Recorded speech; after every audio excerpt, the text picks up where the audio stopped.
3-1 December special offer ITM door furniture. সাল শেষের অবিশ্বাস্য ছাড়।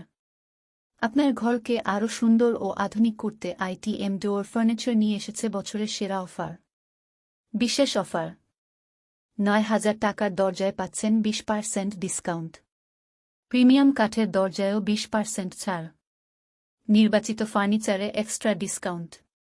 অফার অন্তর্ভুক্ত পণ্য: স্টাইলিশ এবং টেকসই দরজা, লিভিং রুম, বেডরুম এবং ডাইনিং রুমের এক্সক্লুসিভ ফার্নিচার। শর্তাবলী: অফার শুধুমাত্র 3-1 ডিসেম্বর পর্যন্ত বৈধ। স্টক সীমিত, তাই দেরি করবেন না। এখনই অর্ডার করতে কল করুন 017112075558। বিস্তারিত জানতে ভিজিট করুন আইটিএম ডোর অ্যান্ড ফার্নিচার.com। আইটিএম ডোর ফার্নিচার, স্টাইল, গুণগত মান এবং আপনার বাজেটের সেরা সমাধান।